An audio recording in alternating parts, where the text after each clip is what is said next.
دا کم کسان دا کم خاندانونه د بختاج نواب ممبر صاحب او د قریش خان ممبر صاحب په نمایندګۍ کې د هغوی په سربراهۍ کې نن د پی ټي آی نه مستعفي شو پاکستان مسلم لیگ کې موږ سره د وړۍ لاس راکړو. زه دې ته د خپل طرفه د دې خپلو مشرانو طرف مبارکباد ورکوم چې دې کومه فیصله کړې ده.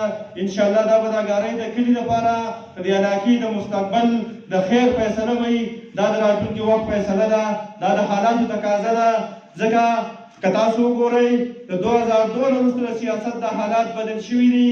مشران ناستې خبرې به دې کوي، خو کم از کم موږ هم د خپلو وروڼو ته څه نه څه ښوول غواړو چې د 2002 نه مخکې کوم حالات وو یا د هغې نه وروسته کوم حالات رالل په دې ملک باندې زموږ په دې علاقه باندې قسمه قسم افتونه رالل. کله طالب په شکل کې راغی، کله سیلاب په شکل کې رالل. زموږ ملک وډچېدو، ملک زموږ بدامنۍ طرف ته لاړو.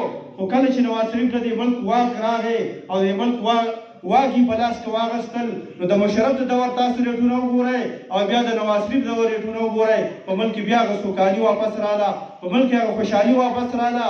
هغه تیل چې د مشرف په دور کې موږ ته په 120 روپۍ میلاوېدل، د نواز شریف په دور کې بیا 60 روپو رالل. دغسې که تاسو د مهنګایۍ نور څیزونه دي، موږ زمیندار خلک یو، خصوصا زموږ دا کلي چې دی دا زیات تر د زمیندارۍ سره وابسته دی. تاسو د سترو ریټونو ته وګورئ چې په هغه وخت کې څه او د نواز شریف په وخت کې ریټونه کوم ځای ته رالل. زما مشرانو د دې ملک دپاره د نواز شریف د خاندان قربانۍ دي. هغه که نن هم غوښتی نن هم په دې ملک کې بل څوک وزیر اعظم نه و راغلی، ځکه خو هغه ستاسو په سر جنګونه کوي. د دې قوم دپاره هغه خپل ځان تکلیف ته اچي، خپل خاندان تکلیف ته اچي، خپله بیبي د مرګ په حالات کې پرېږدي او جیل ته راځي. دا ډېر د هغه سړي کار دی چې د هغه په زړه کې د ازمري زړی او هغه دی مزمرې زړه به ولم د الله پاک د ازمري ورکړی دی. هغه زموږ ستاسو د قوم د پاکستان یو حقیقي لیډر دی. زه به دا وایم چې هغه د اسلامي نړۍ یو ناماینده لیډر دی. د ټولې دنیا لیډري کوي د مسلمان نړۍ.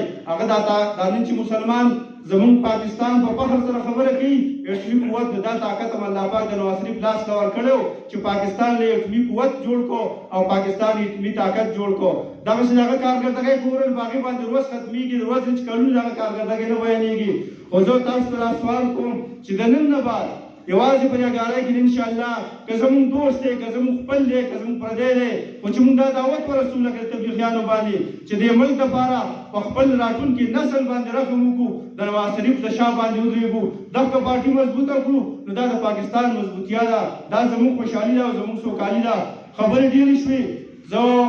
زموږ په دې کلي کې په دې ګارۍ کې بېګا زموږ یو ملګری چې د هغه زموږ سره په دې پروګرام کې د شمولیت هم دغه و، خو الله پاک ته منظور نه و. هغه د هارټ اټیک وشو، یوسف علي مرحوم و.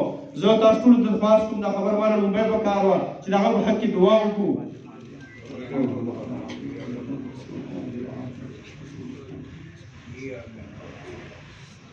د هغه زموږ سره د بختاج نواب سره دا خبره وه چې زه به انشاءالله په دې یو بل کې سهار ناست یم، تاسو سره به بلکل په پاډۍ کې شاملېږم، اعلان به درسره کوم. خو د الله کارونه او د انسان په کارونو کې فرق یې الله پاک ته منظوره نه وه. هغه خبره یې زموږ هلته غم جوړ شو، نو بل څه په دې باندې هم لږ دغه شو. خو زه یو ځلې بیا د خپل طرفه د خپلو مشرانو ته خیرالې وایم، دا ګارۍ د ټولو لوی وړو شکریا ادا کوم. زموږ د مشرانو له کوم عزت ورکړو، موږ له کوم عزت راکړو. انشاءالله زما تاسو سره دا وعده ده د دې مشرانو به سره مو وعده انشاءالله که زموږ په سر ستاسو کار کېږي موږ به درنه رسو کېږو نه. انشاءالله دا د روړۍ لاس دی، دا به انشاءالله تاسو دا به کټ شي، خو وروستو به نه شي. دا به هغه وعدې دي، دا به د روح وعدې دي انشاءالله چې سیده زموږ هغه مشران دي. موږ په دې باندې په خبره په فخر سره کوو چې رښتوني دي، صادقان دي. کومه خبره چې کوي هغه کوي او کومه چې نه کوي هغه نه کوي. انشاءالله زموږ تاسو ټولو سره څومره مسایل چې دي زموږ په دې کلي کې موږ ته معلوم دي، موږ ته مخ په وړاندې راغلي دي. د هغې لپاره موږ په شریکه باندې انشاءالله د خپلو مشرانو سره کینو او هغه به حل کوو. دویمه خبره زموږ په دې روډ باندې د مشرانو مخې ته یې راولمه، زموږ په دې روډ باندې کار کېږي. تقریبا زموږ مینې خو 25 کاله زموږ په دې حلقه باندې مینې پاتې شوې دی. نو زه خو دا د هغې احسان نه منم چې موږ ته یې روډ وکړو. خو د نن نه 40 کاله مخکې په دې روډ باندې له کار شوی، نن بیا په هغه لس فوټه روډ باندې کار کېږي. کم از کم د وخت ضرورت پکار دی روډ له کولاو شوی دا په صحیح معیار باندې شوی دا د علاقې د آبادۍ د ضرورت مناسب شوی خو بیا به هغې هر یو راځي او پټوه سره وباسي او پروسیژن کوي دا روډ تاسو ولیدو نو دا یو ناقصه خو د کارکردګي ده زه تاسو هم دې مشوره دا خواست کوم که په دې کې څه داسې دغه کېږي چې د دې دا کارکردګي لږ ټیک کړي او راسي طرف ته راولي شي زه یو ځل بیا د خپلو مشرانو شکریه ادا کوم نور وخت نه اخلم د منې ورځې دي وخت کم دی یو ځل